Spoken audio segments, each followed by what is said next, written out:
Hey everyone, welcome back to the channel. In today's video, I'm going to show you how to go live on TikTok. So initially you have to have or have passed 1000 followers on TikTok and kind of stabilized around 1000 or more followers.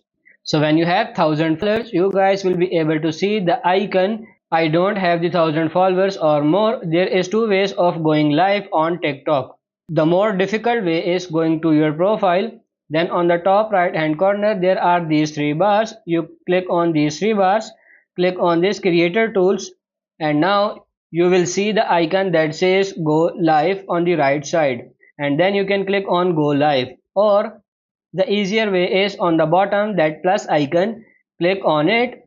You can click on go live on the bottom, and then you can just click live, and then you guys will be able to go live. There will be practice mode available. You can click on practice mode as well. But again, you have to have 1000 followers on TikTok for going live.